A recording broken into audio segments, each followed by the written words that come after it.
Sport Fishing on the Fly is brought to you by Togen's Fly Shop, Maui Jim Sunglasses, and Hardy Rods and Reels. Well, hello everyone. My name is Rick Passek, the Fly Fishing Fanatic, and welcome to another episode of On the Bench with Sport Fishing on the Fly. Today, a little leech pattern. This is using Stu Thompson's Darkwater dubbing. Stu is out of Manitoba. He's got a really good book on patterns and stuff, but this dubbing is just, it's some of the best dubbing I've ever used anywhere, period. But you'll see that stuff as we go here. It's just a nice little leech pattern that I've done really well at, especially around dusk. So here we go. So we're going to start off with, it's a fairly small hook. It's a BL 254N in a size 10, so it's a fairly short hook. We're going to use some Semperfli Classic Waxed in Rust for the thread. For the tail, we're going to use some of Stu Thompson's Darkwater dubbing. I'm not sure what the colors are called, but this one is called, I call this one Rust. And then this one is, again, I can't remember what he calls it, but a Midnight Black or something like that. But when I find out what the name is, I'll put it, I'll try to update. So, alrighty, but yeah, Stu Thompson's Darkwater dubbing is what it's called. So let's get her going. It's a fairly simple pattern, but super effective.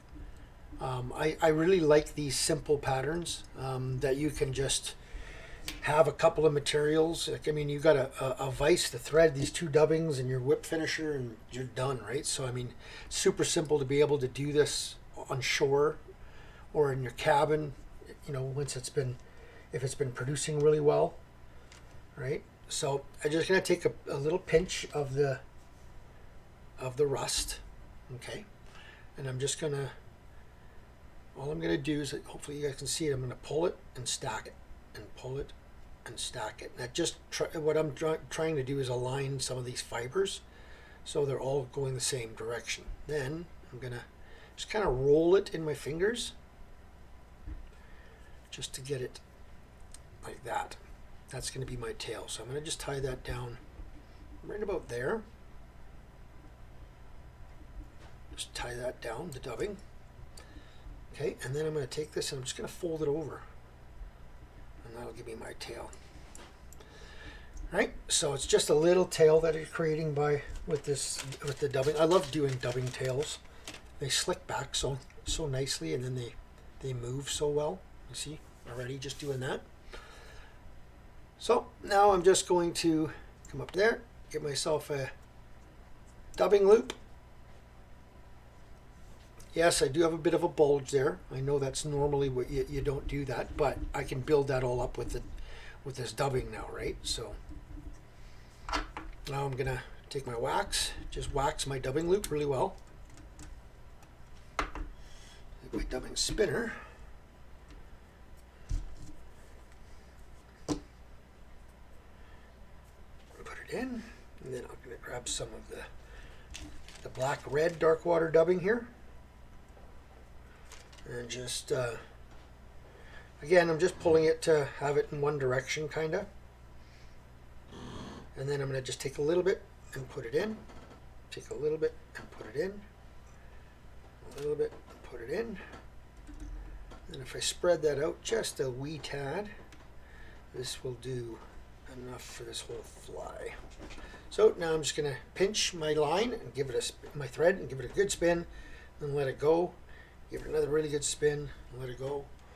One little hint with Stu's stuff, it works with any dubbing brush, but it really works well if you go buy one of these little steel barbecue brushes and then just brush this out. This stuff is so soft and spiky at the same time. So a couple of turns right at the back, and then I'm going to come in front. Now I'm going to make sure I'm really tight as I go against that little step that we had there from tying in the tail. Real tight up against that last one. And then tight against that last one. And tight against that last one. Really want to get this nice and tight. And just wind this all the way forward. Probably maybe be able to get it all. No, not quite. to there. And tie that off. Stroke that all back, come in front. Cut off your excess there. Now what I like doing is just stroking this all back. I'm going to build up not a huge head, but I do want a substantial head. Okay. Wet finish. 4 or 5 turns. Take some whatever head cement you like. I'm using Sally Hansen's in this case here. Just put it on my thread itself. And then do another wet finish. 3 or 4 turns.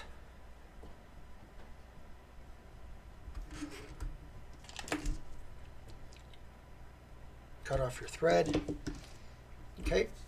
Now, what I like doing is just stroke this all back. You see there's a couple of little fibers there. Just take my lighter, just melt that away. And then again, take that brush, that bottle brush, or that barbecue brush, and get rough. Just get really rough with this. Forwards, backwards. Really get in there and get this material out.